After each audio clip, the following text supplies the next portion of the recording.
is that you don't have to have the answers as a leader. What you do need to have is a trusted and proven path of self-discovery that you can take someone down to maximize the chances of finding a self-discovered solution.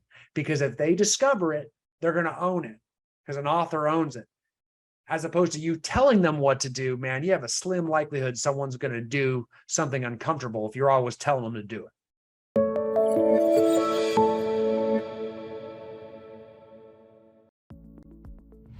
So when we take a look at an issue or problem like the ones we've discussed, changing to more of a positive mindset is absolutely crucial to turn the corner and look at more of a solution-oriented approach to all of your issues. And I've discussed this before many a times. It is something that is ingrained in my soul, but as a leader, similarly speaking, I will apply this with everybody that works for my companies, everyone that our coaching clients bring onto their teams or inside their organizations.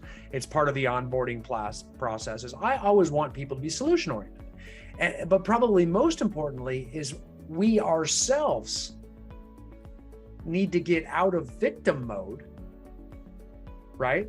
Because victims always complain, blame, justify inaction or bad actions, or not taking, inaction. They sulk, they let excuses sink on forever. And what ends up happening is they don't become successful. They don't come out of their comfort zone. They stay comfortable forever. All of those things, complaining, justifying, blaming, those are reasons to stay in the same place and not get any better or improve.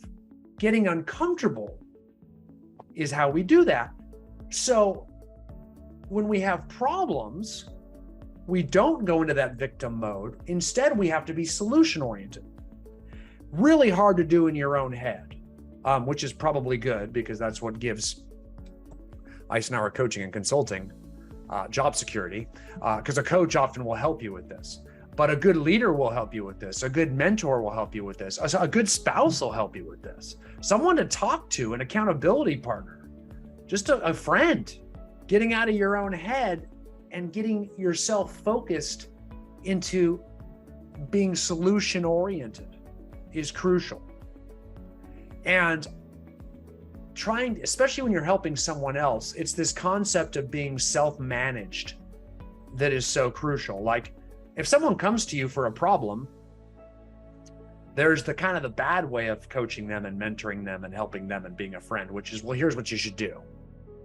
That's the old school way, like the way my dad used to do it, the way a lot of your parents used to do it. Then we started to learn that was not an effective way of doing it, just giving answers all the time. Science got involved, counseling, psychotherapy, neurological sciences have become developed. And we've started to learn that if we can get people to self-discover their solutions and be more self-managed, not only would they find the solutions, they would actually take action on them because they authored them. And if they author them themselves, they actually own the result. So by turning around and saying, hey, what do you think you should do? You stop their downward spiral of, I can't because of this, or this person's in the way, or this thing's in the way. We'll say, well, what do you think you should do to get it done then? Where you just keep asking questions with the hope that they'll solve it. You start to create self-managed people. And unfortunately, when you're in your own head, which we often are, we've got to learn to do that to ourselves. We've got to learn to say, hey, what do I think I should do? Especially the big problems when I get really stuck. If I've got this so all of you right now, I want you to think about your biggest problem, let's say in business. Okay, so I want you to think, what is my biggest problem facing you? Every one of you, I don't care who you are. Think about, what are my biggest challenges I'm facing in business right now? Okay. Think about it. And maybe get 1, 2, or 3 of them, whatever. Try not to have just one, because sometimes things don't apply to everything. But this should apply to most. Because this is a method I use to solve every single problem when I remember to use it. Quite frankly, when I remember to use it. I'm pretty good at using it on other people. Almost always you do it. But with myself, it's a little tougher. So I'm going to explain it to you. And a lot of you have probably seen this if you know me. Or you're picking up what I'm putting down over the years. But I think you might see it a little differently today. I just love it. And I call it a solution triangle. So depending on, again, I do a lot with the DISC behavioral profile because it's so easy to apply to so many things in life. Depending on what you are on this, very important to know, you're going to approach this differently. You don't need the DISC profile to do this, just to let you know. But whatever profile you are, this is typically where you start. Okay, you tend to start at different parts on the triangle. Or at least you have a natural inclination to. Absent the DISC, though, most people will gravitate to a problem in the how sector, which is the green sector here. Okay, this green sector, we come at a problem from the perspective of how. How do I get this done? And typically, if we know the answer, that means it's an easy problem and we don't probably need this triangle. We very quickly go into what do I do and take action. Okay? So that's our usual easy problem solution that doesn't require this problem. But we have a triangle.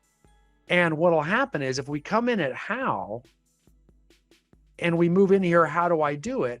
Oftentimes with big, tough problems, we stay in how for a very long time. We get stuck in how.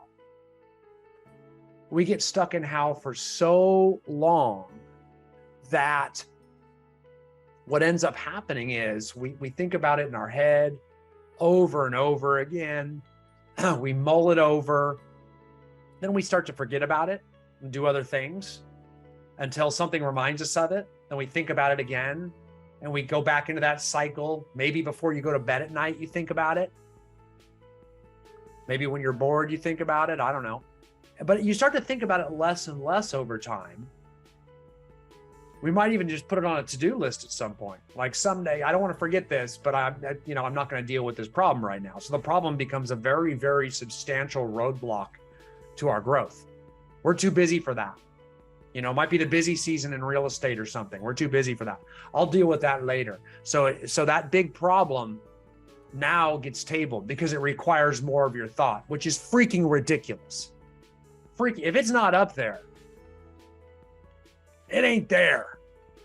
Like, are you doing some sort of like memory path or like, mental library where you store things and you're going back through each door in your head? No. Is it magically going to come to you? Not likely. Not the best solution. No. Just you storing it in your head and keeping it there ain't going to work. So what ends up happening is it gets shelved. Either you shelve it and pray to God you look at that to-do list someday. Most people don't. It's just some sort of self-denial method that we write down to tell ourselves we haven't forgotten it, when what we're really doing is putting it on a shelf that we're never going to look at again. It might as well be in a banker's box in your attic. You'll look at it someday when you've retired. Oh, and throw it out. Make sense? That's usually what happens if we just mull on it forever. Okay? We get out of solution-oriented thinking, and then those problems, those excuses, those justifications, those blamings, they just stay with us. Well, that's why I haven't done it because I've been busy, and here's all the reasons. So all those excuses come right back out when people ask you about it. You forget that you shelved it. That's just what got you, to sleep at night that night. Happens all the time. We ignore our problems. We operate in denial. Very, very common. That's not what successful people do. That's not how you get uncomfortable and get out of your comfort zone. Okay? So what ends up happening is we stay in C too long, we fall down the triangle into Y. Okay? And we get into Y, that's the worst place you can be because we're the farthest away from a solution down here at the bottom of the triangle. Okay? When we're way down here, that's why should I even do it? Why do I even care? That's when I start looking for people to blame, things to justify my inaction, excuses, reasons, things to complain about. I can blame the government, the economy. I can blame my spouse. I can blame my coworkers. I can blame my job. I can blame all kinds of stuff. And so a lot of bad decisions come, a lot of bad character defects get created, a lot of bad behavioral traits get formed. We start to say the wrong things. Then we think the wrong things. Then we act on them and we develop bad habits, which creates really bad behavior and terrible thoughts. And that cycle, that Gandhi circle cycle that we've talked about, keeps spiraling because we've allowed ourselves to go down because we approached the triangle and didn't act on it. See, instead of going down, we're trying to do the exact opposite. We're always trying to move up the triangle, the other direction. Okay? We're trying to move quickly into action as fast as we can. Now, that's why the S behavior, which I almost always love an S. I mean, they're my favorite people. They're everyone's favorite people. But the one negative thing about having an S behavioral profile is they tend to be overly cautious and debate whether or not they should do things. They tend to be a bit indecisive. And that can actually make activity not happen if they're not aware of it. So no one needs this triangle more than S and C behaviors. C's love to come in and how and stay there forever and analyze and analyze and analyze, right? It's, you know, they always call it paralysis by analysis. They get paralyzed in inaction because they overanalyze things until it ultimately falls down here. S's are so cautious and risk averse and dislike change so much, it's going to take a lot to move them into action and getting uncomfortable. So they ask themselves right from the bat, why do I even need to do it? So we don't want to stay down here too long. What we need to rely is if someone's telling us to do something that's proven, that's tested and true, typically what comes out of your real estate coach is tested and true. Almost anything you're taught in real estate, you know, is uncomfortable, but yet everybody's telling you the same things all the time.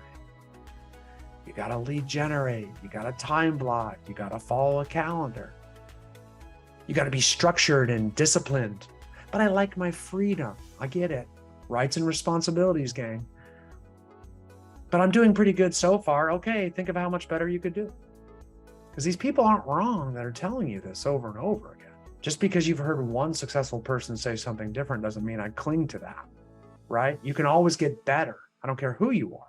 I don't care how bad you're doing. You can always get better by embracing a lot of these things. You got to reach out and contact people. Well, I don't like it when people reach out and contact me. Again, rights and responsibilities, getting uncomfortable and out of your comfort zone and trusting that you've been told what to do, that you don't need to analyze it, that you don't need to risk paralysis by analysis, that you don't need to ask yourself those questions about why should I even be doing this? We don't need to risk falling backwards in the triangle and staying in this green and even blue zone. What we need to do is get up there and learn what to do. And here's the deal. If we can move into what, we've accomplished a lot. We've accomplished a whole lot because now we know what to do. All right? Assuming it's a trusted source. Right? If it's a tough complex thing where the answer is not right in front of us, that we're not just talking ourselves out of, then it might be more difficult, right? Or it could be, hey, I'm just having a hard time getting myself to start. I know what to do. I'm just not doing it. Okay, so we're still in an action. We don't want to stay in what too long, or we might fall back into how do I get myself to start doing it? And then fall back down. Why should I even do it? Because I can't get myself to start doing it. Maybe it's not for me. Maybe I'm different. Maybe I have a different set of circumstances. Maybe I have unique needs. See, even if you get up to what, you can still fall back down into how and why. And now you've not changed a thing and you stay right in your comfort zone. Because you like your freedom and you don't want to lose who you are. You don't want to give up your rights for increased responsibility, increased success. So here's the deal, gang. When you come into how, like a lot of people do, and you move up to what, once you know what to do, you quickly got to move through what up to who. And you'll hear me say this all the time, and it sounds like a Dr. Seuss book. I get it. If that helps you remember it, do it. Find a who. Find a who. And it's how we create self-managed people. Everyone knows to find a who. You don't always need to come to me for every solution. Who would be the best person for you to talk to for that answer? Now, oftentimes it is your real estate coach. They're supposed to be your who for a lot of things. They're going to motivate you to do it. They're going to hold you accountable to start. They're going to be the ones that have different ways to hold yourself accountable, different ways to keep you moving forward. It's the reason we insist on people coaching with us on a weekly basis, and why we insist they pay money, because that way they're forced to talk to us every week. They don't just come to us when they need us. That's when they want a solution. Oftentimes, they don't want a solution. We have to force them to find a who every week. That's what accountability is. And the people that are that knowledgeable and self-aware, they have it, right? They know they have people that tell them to do things they don't want to hear, right? So we move from how into what into who, because who's are really the best people suited for you anyway. Like, why not? You may think you know what to do, but why not talk to the best who's possible that are doing it at a high level? Like the top agents in your real estate office, or coming to a real estate conference where all the top people convene and get together. Hint, hint. So that you can talk to those people and establish relationships with those people. If I want to learn how to farm, I may get out of my own head and talk to the best geographic farmer in my office, right? If I want to learn how to recruit, I might talk to the best recruiter or get a coach to recruit me or something. I'm going to get out of my own head. And that's where the problem lies with some of the other behavioral profiles. I know how D and I behaviors, there's lots of them in real estate. They love to puff their chest like, ooh, I'm a D behavior. Well, you're also a bull in a china shop. Oftentimes you just do it without trying to find a who. And you may not have the right way to do it. You just start doing it your way. You get into action so fast, you skip the top of the pyramid and don't take in information from other people that have done it before you and have found the best ways. And you're just going to do it through trial and error, which is the long way around the bend. It's the slow path in the big picture. Need to be a little bit more learning based and seek first to understand from people that have been there before you, so you can stand on the shoulder of giants. That's like 10 cliches back to back, just to let you know. And what'll end up happening is, you're going to learn from others. And that's where D's can learn a little bit, by taking the time to seek others out, swallow their pride a little bit, so they can increase their, which is, they like to save their pride. That's one thing about D's. They don't like to give up that right, but they have to get a little bit humble there to increase their responsibility and level of success by seeking out others that are producing ahead of them. I can't tell you how many of those I see. I can't tell you how many D behaviors I see that aren't learning based. They can come to us. I need a coach for this, but I already know what I need to do. That's not, maybe you don't. I'm really learning based. I want to learn. I like to hear all the time, but I'm not going to listen to you. I already know that. I think I'd save that for your inside talk later, and really first understand and listen to what they have to say first. You'll get a lot more, right? Being coachable is one of the most important aspects of success in real estate. I cannot tell you that. I have seen people that were complete morons with very low levels of education, that can barely speak, that do not impress you in any way, shape, or form, that just shut up, listened, and implemented, because they were so quick to give up their rights and just do what they were taught. They got humble and went up that solution triangle and got to a who as quickly as possible. I cannot tell you how frequent that is. And that's why we're going to celebrate the I behaviors. Hooray, I behaviors. And I know you guys love this. If you have an I, you have the easiest time moving to a who. You still come in and see a lot, but you can get up here in a hurry because you naturally like to talk to people. You like to seek people out. You're social. You have lots of relationships. You already know lots of who's, and you have no problem reaching out to them and saying, hey, how do you do it? S's and C's, you're a little bit shy and reserved. So reaching out and talking to them and asking for help's a little bit tougher. D's, you're not shy and reserved, so you got that going for you. You're bold, so having conversations is tough. You just have to swallow your pride a little bit and almost admit to other people that you think that they may know more about you than it's something. The I's, you're right there, man. You're great at finding a who. In fact, we have to probably tailor this down a little bit, not, think for yourself a little bit sometimes. Sometimes you do have the answer. But for the most part, you go to a who, which means you're going to find solutions like mad all the time. So as a leader, whether you run a real estate office or you run a real estate team, I would have my whole staff trained to train agents to find who's themselves from other people in the office. I'd have my staff trained to find who's from other people. I'd be teaching how to find a who in my office so they remember to do that. Because if you're in an organization, the power of the organization is its size, its group. There's a lot of people out there in this industry on their own. If you got a lot of who's, that's a strength. Those are a lot. It's like a library of knowledge and source and experience. So I'd make sure that's well known. You're just creating a value add for your organization, a value prop. Okay. Now, the last aspect of this, I'm going to throw out there at risk because it's spiritual. But I'm going to be very diplomatic in my spiritual conversation.